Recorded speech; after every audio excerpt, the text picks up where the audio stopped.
Milestone ট্র্যাজেডিতে শোকপুরীতে পরিণত হয়েছে তুরাগের তারারটেক এলাকা। প্রিয় সন্তান হারিয়ে নিঃস্ব হয়েছে তারারটেকের 5 পরিবার, যাদের মধ্যে এক পরিবারেই হারিয়েছে 3 শিশুকে। নাজিব পেকের রিপোর্ট। বান্ডেল থাকলে প্রতি সেনমানিতে টাকা বাঁচবে। বিকাশ সেনমানি বান্ডেল কিনে জিতুন প্রতি লেনদেনে। মৃত্যুই সত্য, কিন্তু কিছু কিছু মৃত্যু থমকে দেয় সব কোলাহল। স্বজন হারানোর বেদনা, শোক কান্নায় একাকার তুরাগ থানার তারারটেক এলাকা। মাইলস্টোন ট্র্যাজেডি কেড়ে নিয়েছে পরিবারের সবচেয়ে আদরের সন্তানকে। বুকের ধনকে হারানোর ব্যথা কিভাবে সইবেন এই মা?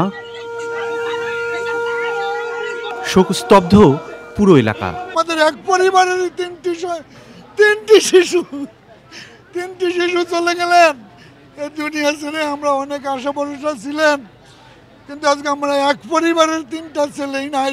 এই বাচ্চাটা আমার সামনে দিয়ে গেছে, এটা ভাবির সাথে আমি গাছে পেয়ারা গাছে নিচে দাঁড়াই রয়েছি নামাজ পড়ে সকালবেলা। আমি এখানে দাঁড়াইছি, ওর বাবার সাথে গেছে। ওই পাশে আরো 2টা মেয়ে, ওই মেয়েটি ওর মার সাথে গেছে, আর ও গেছে ওর বাবার সাথে, সাইকেল দিয়ে নিয়ে গেছে। এই পাশে যারা মারা গেছে সবার বয়স সর্বোচ্চ গেলে 13, এর নিচে।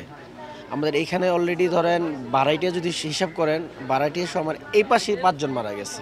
বাড়ির পাশেই পরিবারের 3 সদস্যের অন্তিম যাত্রার প্রস্তুতি। বাদজোহর অনুষ্ঠিত হয় আরিয়ান, বাপ্পি ও উমায়ের জানাজা। এই পর্যন্ত তো কয়েকবারই দুর্ঘটনা হয়েছে, কিন্তু বাংলাদেশ সরকারের কানে এই কথা পৌঁছায় না। অত্র এলাকায় প্রশিক্ষণ বিমান যাতে না চলে, আর এরকম দুর্ঘটনা দ্বিতীয়বার আর না ঘটে। একই এলাকার ছোট্ট আনিসা ও সাইমাও এড়াতে পারেনি মৃত্যুর নির্মম বাস্তবতাকে। কোনো সান্ত্বনার বাণী যেন যথেষ্ট নয় এই পরিবারগুলোর জন্য। নাজিব বিক, চ্যানেল আই, ঢাকা।